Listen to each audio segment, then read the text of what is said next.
Salut à toutes et à tous. Comme chaque semaine, on se retrouve sur la chaîne YouTube du Couch Corner Club pour parler des finales NBA et encore mieux cette semaine. Pour changer, je suis avec mon pote Rémi. Salut Jules, salut à tous. Salut mon Rémi, il a soigné sa crampe, il a regardé les vidéos de Véronique et Davina. Merci à toutes celles qui se sont proposées pour le masser. Oh oui, merci beaucoup. Voilà, on est plein, légion, à foison. Et vous le sentirez pas, vous le verrez pas, vous l'entendrez pas. Non mais t'en parles la jambe là, la crampe c'est fini l'épisode. C'est toujours Marc Lavoie. Ah ben non, on l'entend tout pas parce que en fait on peut vous raconter, il est tellement d'équerre le pauvre qu'on n'y a même pas mis de micro. Voilà. Ça. Parce que c'était entre The Artist et la famille Bélier aujourd'hui, donc du coup on lui a dit tu restes, tu filmes et tu sautes.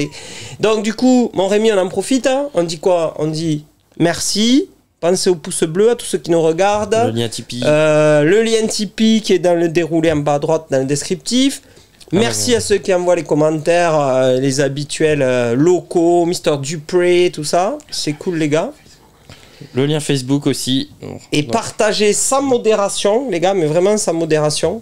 Pas que la crampe de Rémi, il n'y a pas que la crampe de Rémi. Non, il y a d'autres émissions quand même. C'est surtout nos analyses, d'accord? Voilà. Vous pouvez admirer le nouveau Super Studio. Pour l'instant, il est plus nouveau que super. Pour l'instant, il est en mode mon copain, mon cousin. Mais au moins, c'est chez nous. On va continuer à travailler, surtout Rémi, alors on va à faire les travaux. Alors on va être honnête, on a quitté l'ancien studio parce que on était chez un certain supporter de Suns, je tairai le nom, et il tient à garder son intimité, son anonymat, sa discrétion. Légendaire, la discrétion. Légendaire, voilà.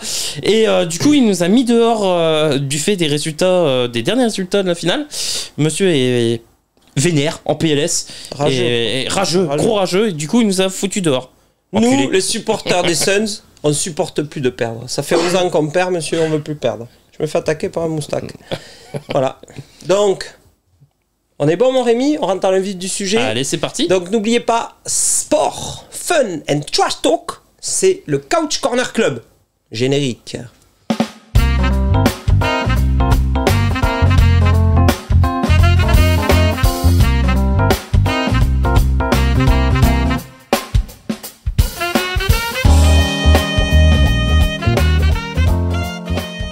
Ok, alors mon jus. La question Rémi, la question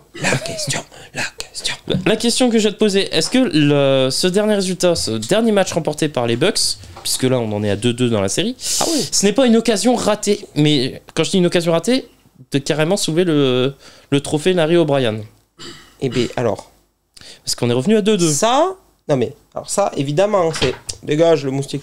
Pour les analyses de comptoir fait par Riri, Fifi et Loulou, évidemment, les deux, ils gagnent les deux premiers. On dit, ah, les Suns, c'est trop facile, ils sont trop forts. Là, ils en perdent deux. Ah, les Bucks, ils vont les défoncer. Non, c'est pas comme ça que ça marche. C'est la saveur du titre des Suns de cette année va être encore meilleure. Et comme disait mon pote loco, Aurélien, enfin, les finales NBA sont lancées. Parce que là, tu as du répondant. Budenholzer, il a quand même répondu enfin. Il s'est ajusté un peu.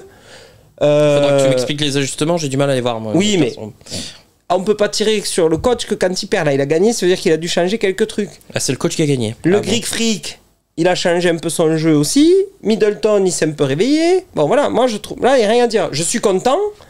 Enfin que les Bucks rentrent dans la finale et je suis content qu'on ait une vraie finale. Certaines personnes, j'ai écouté certains analystes NBA, craignent justement que les Suns ont gagné les deux premiers matchs et là se prennent un 4-0 dans les dents. Est-ce que t'envisages ce scénario? Non. Alors non, parce que quand la dernière finale des Suns en 93 contre les Bulls, ils sont dans la situation des Bulls à l'époque. Les Bulls ils gagnent 4-2, mais ils avaient perdu 2 matchs chez eux, ils arrivent à Phoenix, ils gagnent à Phoenix, mais franchement, non, je n'y crois pas. Je n'y crois pas parce que Chris Paul, voilà, parce que Chris Paul, dans le bon sens du terme, lui, il sait très bien que, vu l'heure qu'il est, son horloge biologique, la finale NBA, il va pas y revenir. Ou alors s'il y revient, ça sera pas dans les mêmes conditions. Booker, on aura pu les Suns en finale. Oh, non, quel bonheur, putain. Ce que je te dis, c'est pas sûr, mais Booker, sauf s'il faut une super team, Booker, ils la veulent tous, ils ont trop faim, c'est impossible. Okay. C'est impossible. Moi, je vois pas comment Milwaukee peut encore gagner 2 matchs d'affilée. Je vois pas. Et pas parce que je suis pote avec le supporter des Suns qui nous hébergeait chez lui. Pas du tout. Je te trouve très très confiant. Enfin, après, moi, par rapport au match, surtout je vais revenir uniquement pour l'instant sur le match 4 parce que le match 3 j'y avais qu'une équipe pour moi sur le terrain, c'était les Bucks, et les Suns sont venus sans intensité et se sont fait défourailler dès le début. Non, moi je vais revenir sur le match 4. J'ai vu une équipe supérieure pendant 3/4 temps, les Suns, qui, on va pas se mentir, jouent le meilleur basket, surtout face aux Bucks. Par contre, j'ai l'impression qu'ils commencent à payer le coup physiquement. Ah oui, alors. Et c'est ce que je pensais jamais devoir dire dans ma carrière. Dario Saric nous manque. C'est ça que je te dis. Non mais quand même, quand t'en es à dire Dario Saric nous manque, ça peut faire rire, mais quand tu regardes ses stats, le mec qui soit complet, pendant qu'il est sur le banc, il fait reposer Ayton, il évite de faire entrer Kaminsky, il peut jouer 4, il peut jouer 5, machin. Voilà. Alors évidemment, comme tu disais, les Suns n'ont quasiment jamais eu de blessés. Ils ont toujours tourné en faisant jouer tout le monde. Et là, maintenant, oui, alors émoussé physiquement, oui. Sachant que Booker, il a quand même mis 40 points. Ça n'a pas empêché de mettre 40 points le dernier match. Donc lui, physiquement, peu importe. Mais moi, je pense que là, ce qu'ils doivent retrouver, c'est le fait de... Ce qu'ils faisaient très bien, c'est le fait de finir les matchs, en fait. Parce que là, comme tu dis, ils sont supérieurs pendant 3/4 temps. Ce qu'ils ont toujours fait habituellement, que ce soit dans la série, même contre les Lakers, les machins, tout ça. Il y avait toujours un joueur pour finir les matchs. Là, il n'y a personne. Mais est-ce que tu penses qu'ils vont retrouver ces joueurs pour finir les matchs, du coup, puisque, étant donné que là, c'est la première fois qu'ils sont en finale, pour certains, c'était même leur premier playoff. Et là, j'ai l'impression que là, sur le match série, et surtout quand je vois les 4e quart-temps, là, ils ont totalement lâché. Et surtout, et ce qui est inquiétant en plus, c'est censé être la personne qui a le plus de vécu en playoff, Chris Paul, qui connaît les playoffs, qui a plus d'expérience, et qui est l'auteur de la plus grosse craquante. Franchement, moi j'ai trouvé nul à chier. Mais il y a pas d'autre mot. Il y a pas d'autre mot. Il est terrible dans sa gestion. Il est terrible dans son choix de shoot. Il est terrible au niveau de ses pick and roll où derrière il perd 5 ballons dans le dernier match, dont 3 dans le money time. Oui, mais voilà, il est passé au travers. Malgré ça, tu perds de 6. Travers, hein. Et tu perds de 6 à 1 minute et quelques, t'es encore dans le truc. Et dans l'absolu, ce qui a fait que tu arrives en finale NBA avec les Suns, c'est aussi la gestion de Chris Paul. Donc si ça marche dans un sens, ça marche dans l'autre. Le jour où Chris Paul n'y est pas, tu peux pas gagner des matchs avec les Suns, là, comme ça. Donc. Mais après, quand tu vois les stats, moi ce qui m'inquiète en plus, c'est que alors Chris Paul a perdu très peu de ballons. Oui, jusqu'à présent. Ouais. Et là, dans la finale, j'ai regardé les stats. Il est vieux aussi. Il est à 4,5 pertes de balles par match. Est-ce que tu peux gagner une finale NBA quand ton meneur de jeu, quand ton gestionnaire, quand le mec qui porte le plus la gonfle dans un match, perd 4 ballons à lui tout seul dans un match? Alors, oui et non, sauf que je te retourne la question. Est-ce que tu peux gagner une finale NBA avec Booker qui met 10 points ou 40 points et tu gagnes pas quand même les matchs? Les 2 derniers matchs perdus, il met 10 et 40 et tu gagnes pas quand même. Oui. Voilà, donc est-ce que les Suns sont arrivés en finale NBA parce qu'ils avaient des individualités plus fortes que les autres? Non. Ils sont là parce qu'ils avaient un collectif mieux huilé. Après, t'as quand même un fer de lance avec Booker et Chris Paul en lieutenant. Oui, et DeAndre Ayton aussi. Mais ce que je veux te dire, c'est qu'il faut rendre aussi à Milwaukee ce qui est au Greek Freak. Ils ont quand même fait ce qu'il fallait pour leur foutre le bordel collectivement. Les 2 premiers matchs, ils ont voulu lutter que des 1 contre 1 sauvages. Là, ils ont compris que ça passerait pas. Là, ils ont fait un truc collectif, quand même. Et tu vois c'est le drone de Antetokounmpo qui est là, qui venait m'écouter. Et en fait, moi, c'est en ça, si tu veux, c'est en ça que ça me plaît. C'est-à-dire que, je prends toujours l'exemple là, tu veux draguer une nana, là, tu commences, t'arrives, tu lui dis bonjour, elle te dit ouais c'est bon, vas-y attrape-moi, pas de problème. Ben, c'est nul, déjà ça existe rarement, et en plus tu te dis c'est nul. Là c'est ce qui s'est passé avec les Suns, 2 premiers matchs, il n'y avait personne en face, tout le monde a dit oh les Suns ils vont être champions et machin, et eux, inconsciemment évidemment, à force qu'on te casse dans le sens du poil, tu dis ah oui c'est vrai, on va les défoncer. Donc il y a ça qui moi je suis pas d'accord avec toi, parce que honnêtement quand t'écoutes les discours de Booker, de Chris Paul, même de Monty Williams, du coach, quand il gagnait 2-0, après le match, il disait on est à 0-0. Oui, tu peux le dire. Mais moi, tu le dis, tu me dis ça, moi je suis pas d'accord. Si eux ils pensent qu'ils sont à 0-0, dans ce cas pourquoi ils abordent le 3e match Franchement, ce que je te dis. sans aucune intensité, j'avais juste l'impression qu'ils voulaient découvrir Milwaukee. Et il faut le vouloir découvrir Milwaukee. Quand t'es joueur, que t'as été joueur et que tu rentres sur un terrain, il y a ce que tu annonces mentalement, ce que tu dois dire, ce que tu sais qu'il faut dire, en disant oui, le 0-0, machin, ça. Et il y a après, si t'as des crampes ou pas des crampes, hein, si tes jambes sont lourdes, je connais. Si tu dis, t'es aujourd'hui, j'ai un peu mal à l'épaule, mais il y a 2-0, tu vois. Parce que le match 3, Booker, il met 10 points, mais il continue à arroser. Parce que tu penses qu'à cette échelle. Mais inconsciemment, c'est obligé. Non, mais inconsciemment, mais à cette échelle-là, t'as pas envie d'en finir au plus vite. Moi, je sais pas, quand la bête est blessée, j'ai envie de la tuer. Mais t'as une équipe en face. Non, mais je suis d'accord, mais moi, ce qui m'embête, ce qui m'emmerde, pour être poli, c'est qu'ils étaient au fond du trou. Et non, on évitera la blague. Non, c'est Marc Lavoie, c'est pas Marc du trou chez nous. Je t'ai trompé. J'ai dit on évitera la blague. Ah pardon, ouais, coupé. Non. Coupé comme la crampe. Coupé. Non, et du coup, pour moi, quand la bête est à terre, faut vraiment la tuer, quoi. Oui, évidemment, ça c'est... Oui. T'as des crampes là? Non, je fais mes étirements. Mais, parce que sinon ça fait du bruit. Mais ce que je veux te dire, c'est que dans l'absolu, ça c'est vrai, mais tu as une équipe en face. C'est-à-dire que les mecs en face, à 2-0, ils ont dit on est blessé, mais on n'est pas mort. Tu vois ce que je veux dire, les Bucks? Parce que les Bucks, ils ont eu une réaction d'orgueil, je suis d'accord. Ils ont aussi faim que les Suns, même plus, parce qu'ils ont goûté au titre. En plus, là, ils ressortent carrément Abdul-Jabbar, là, Louis Sindor, là, ils le font revenir avec le maillot des Bucks, machin. Ils l'ont pas calculé depuis 30 ans. Maintenant, comme par hasard, ils se rappellent qu'en 73, il était chez eux. Bon, peu importe. Maintenant, ça devient à la mode d'avoir un Jabbar sur son truc. Bon, c'était loin le titre avant pour les Bucks. Oui, non, mais je veux dire, ils ont déjà eu le goût. Donc, quand tu as goûté, tu vois, mec, ils ont faim. Voilà. Donc, ah oui, tu veux que j'arrête mes étirements, mais tu fais quoi, du pédalo ou quoi là? C'est toi le super pédalo. Pédalo à la semoule. Super pédalo. Mais non, après, moi, je suis content que ça soit relancé. Mais franchement, collectivement, avec le niveau de Monty Williams, le coach, et surtout la complicité qu'il y a entre le coach et le meneur de jeu, tu le sais, le coach, le meneur de jeu, c'est le prolongement sur le terrain du coach. Si ça fonctionne pas comme ça dans les deux sens, c'est même pas la peine, tu peux rien faire. Là, ça a fonctionné, ils sont en finale NBA, ils menaient 2-0. Il n'y a pas de raison que ça s'arrête. Chris Paul est moins bien. Williams, ils vont aller boire un canon, ils vont aller à un truc de table dance là, ou je sais pas quoi, ils vont faire une soirée Sprite. Voilà, soirée Sprite, ah ouais, ça doit être génial dans l'Arizona. Soirée Ice-T. Ils vont se parler en tronche, ils vont dire plutôt aller à la piscine avec Marc Lavoie, je crois. Oui, la piscine de Marc Lavoie, le trou là, il est tombé au fond du trou, on l'y a laissé. Et ils vont se parler en disant voilà, gros, il en reste 2, comment on fait? Voilà, qu'est-ce qu'on fait? Il en reste 2. Tu le veux le trophée, tu le veux pas, comment on fait? C'est comme ça, là, c'est une question d'homme. Après, c'est plus du basket, là. On le sait. Ayton, il va faire des alley-oops, Booker va mettre des 3 points, Middleton, il va faire sa feinte avec sa tête de poisson panée, là. Et là, on le sait, maintenant, c'est plus du basket. Là, je sais que tu préfères Jake Crowder à Chris Middleton. Non, moi, je préfère... Pourtant, il t'a mon préféré, mis à l'envers là, sur les 2 derniers matchs.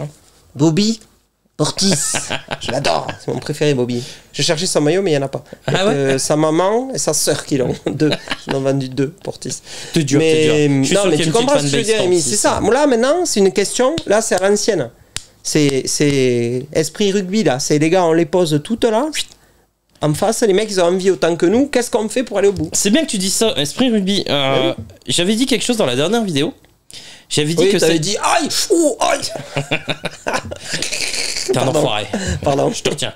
Non, j'avais dit que cette série me rappelait étrangement une autre série. Je sais pas si tu te rappelles. J'avais dit que cette série me rappelait celle des Nets. Oui. Je te disais, j'ai l'impression de voir un bis repetita de Bucks Nets. C'est-à-dire que le 3e match, j'attendais à ce que les Bucks mettent du mastic, mettent des nions, mettent des brins. Et c'est ce qu'ils ont fait sur le 3e match et sur le 4e match. Sur le 3e match, les Suns n'ont pas existé. Physiquement, ils n'étaient pas là.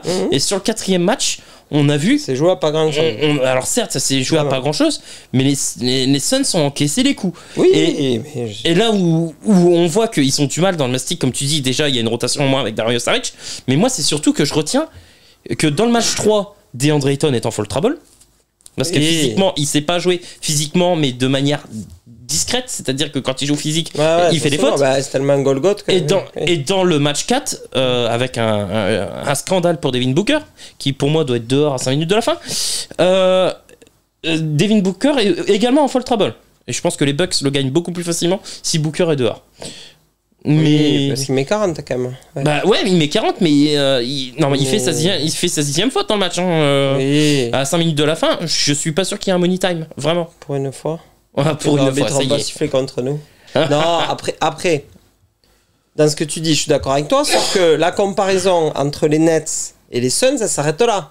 Les Nets, c'est une addition de stars surpayés. Mais moi je te parle pas dans rapport aux individualités, je te parle vraiment dans le combat, dans le physique, dans l'union. Là, j'ai compris ce que tu dis. C'est une bataille de tranchées. Mais en face, les Bucks, ils ont pas la même équipe que les Nets. Les Suns, ça n'a rien à voir avec les Nets. C'est l'antithèse. C'était des stars additionné avec un coach qui n'avait jamais rien coaché. En face, t'as que des mecs que personne ne voulait, des mecs coupés, repris, Torrey Craig, Nader échangé, Kaminsky, ils l'ont coupé, ils l'ont repris, personne n'en voulait, ils l'ont eu pour un paquet de chips, sans sel encore. Que Chris Paul qui était arrivé soi-disant pour faire une retraite, machin, c'est complètement différent. Et c'est en ça que je te dis, l'esprit d'équipe qu'ils ont eu pour arriver là, c'est maintenant qu'il faut qu'ils s'en servent. Et c'est en ça que je te dis que les Bucks, qui pour moi ont pas ce vécu-là, parce que ça a été construit autour de Greek Freak en disant on va t'additionner des types pour pas que tu t'en ailles. Rappelle-toi, on en a parlé déjà, comment ils ont fait l'équipe. Alors que Monty Williams, lui, il a fait son équipe, alors évidemment avec ce qu'il avait, sauf que partout où il avait besoin, il a pris des mecs qui y allaient bien, tu vois ce que je veux dire. Et moi, c'est en ça que je te dis que les Suns, c'est pas possible qu'ils le lâchent. Voilà. D'accord. Donc pour toi, alors certes c'est une occasion ratée de plier la série, mais tu vois quand même les Suns gagnant 4-2, donc gagnant sur les deux prochains matchs. Et on se termine en 6. Je vais pas partager ton avis moi. Honnêtement, alors je suis d'accord avec toi pour dire que la plus belle équipe en termes de jeu c'est les Suns. Là il n'y a pas photo. On se régale. Maintenant. Il y a toujours des choix à faire. Déjà, j'ai aimé, il y a un ajustement que je vais reconnaître à Bud quand même, parce que pour moi c'est toujours une trompette dans cette série, c'est incroyable. Non mais il est nul à chier. Le seul ajustement auquel je suis ok, c'est qu'il commence à mieux défendre sur les pick and roll. Mais il était temps parce qu'il leur faisait tellement l'amour sur les 2 premiers matchs que. Ah bah oui, là, c'est le fonds de commerce de. Ah ouais, mais c'était porte ouverte, c'était tapis rouge à chaque fois sur Pick and Roll. Je me croyais au festival de Cannes quoi. Je sais putain, faites entrer les artistes. Non mais un moment. Voilà, il s'est ajusté sur ça. Pareil, ils ont commencé à défendre la ligne des 3 points. En même temps, quand on prend 20 sur 40 dans le match 2, c'est bien de monter un petit peu plus haut. On commence à apprendre. Hashtag Team USA contre Nigeria, qui a pris 20 paniers à 3 points aussi en perdant. Et qui l'ont bien ressenti aussi. Sorry, Pop. Mais du coup, il y a eu cet ajustement. Maintenant, ce qui m'emmerde du côté de chez Bud, c'est qu'il réduit sa rotation. Alors, je suis d'accord, le banc des Suns est plus fort que celui des Bucks. Maintenant, est-ce que tu as vraiment besoin de réduire ta rotation quand tu as DeAndre Ayton qui est en foul trouble et Devin Booker qui est en foul trouble? Tu as le droit d'envoyer de la chair à canon, normalement, provoquer des fautes. mais ça, c'est toujours la même. Moi, je suis désolé. Ça, c'est la culture des coachs NBA. En ouais, mais ce qui me dérange, c'est que plus ils ont besoin et moins ils se servent. Mais que tu t'appelles Pierre-Paul ou Jacques, tu peux aller faire provoquer une faute à un gonze. Ah oui. Et moi, moi, ce qui m'emmerde, justement, c'est que quand Booker et quand Ayton sont en full trouble, les Bucks ne vont pas attaquer ces joueurs. Ils restent dans leur plan de jeu. Parce que les consignes ne sont pas celles-là. Mais changez le plan de jeu. Vous avez le moyen de mettre le mec, le meilleur scoreur de l'équipe, ou alors le mec sur qui la série pèse, c'est-à-dire DeAndre Ayton. Parce qu'on a vu que les Suns sans DeAndre Ayton, c'était plus ça. Donc, malheureusement, là, c'est une question de choix du coach, mon Rémi. Ouais, et ben je suis pas d'accord avec. Et puisque tu es si fort, du coup, que tu es d'accord avec personne, on va t'écouter pour les pronostics.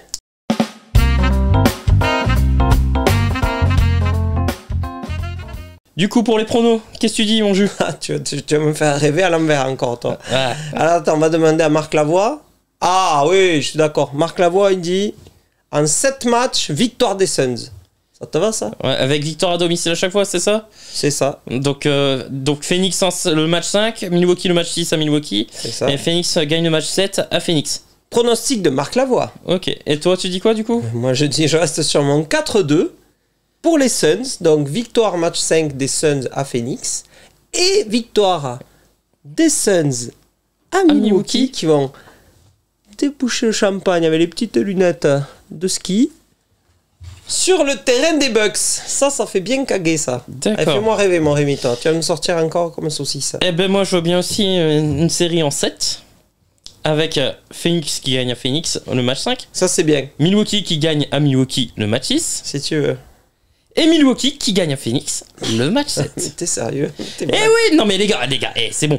Ça fait 3 semaines d'affilée que je vous poutre sans arrêt. Donc à un moment, essayez de respecter mes choix, de mettre un peu de crédit sur mes choix. Et voilà. T'as dû rencontrer un cerf par là au bord de la route. Je dis simplement que même si je respecte pas la rotation à 7 de Budenholzer, pour moi physiquement ils vont commencer à pêcher. Et tu connais la poisse de Chris Paul. À un moment Chris Paul il va finir par se faire une cheville, il va être malade, il va avoir mal à l'épaule.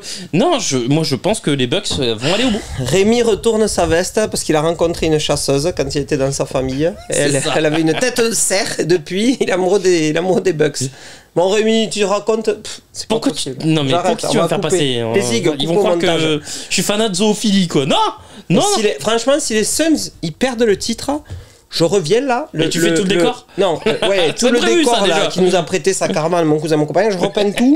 Je mets du marbre au sol, je mets une clim, je mets tout. Si tu veux, y a pas de problème. Ah ouais. Ah oui. Et même je te masse la crampe si tu veux. Ok. Je prends le pari et tu me payes un resto d'avant en plus. Oui, un resto c'est tes zig, on verra chez lui. On ira, on fera un resto basket. On paiera ça me payer, on dira ça. Non, ça marche. Alors Bucks en 7 pour moi. Ouais, bravo, c'est du propre. Bon, et ben voilà. Donc du coup, on enchaîne. Bah c'est tout pour aujourd'hui, on se voit lors de la pro. On remercie tout le monde, tous ceux qui nous suivent. Parce qu'à partir de 2, on peut dire que ça fait du monde. Donc comme on a quand même des multiples de 2. Ah oui, attends, mais rigolez pas. Et ouais, on a des vrais fans. Attends, moi j'ai mon petit fan club. Pas de souci, qu'il n'y a plus de dents, mais quand même, qui est là. N'hésitez pas à liker nos vidéos, à partager au maximum. Partagez et allez au bout de la vidéo. Vous la mettez jusqu'à la fin, parce que souvent à la fin, il y a des petits trucs cachés. Il y a peut-être Rémi qui vous dit comment soigner une crampe, qui montre les étirements. Il faut aller jusqu'au bout, les gars. Je vous le dis. Et il y a la NFL qui arrive là. Ils sont en train, là. Écoutez, on entend les joueurs qui arrivent, on entend le ballon ovale. Là, c'est en train, là, la NFL. Et vous aurez la joie de retrouver Rémi. Moi-même. Marc Lavoie, vous verrez, pour ceux qui sont fans, allez voir Marc Lavoie, je peux vous dire. Et vous verrez je vous rassure, il se connaît un peu mieux en NFL. Le et encore. Double de Marc Lavoie. Il a quand même des goûts étranges. Le double de Marc Lavoie, mais multiplié par 100, c'est-à-dire Tézig. Avec son petit 36 fillette, j'adore. Il me régale. Donc bon, sport, fun, trash talk. Oui, c'est là. C'était le Couch Corner Club. Salut les filles. Ciao. Go Suns.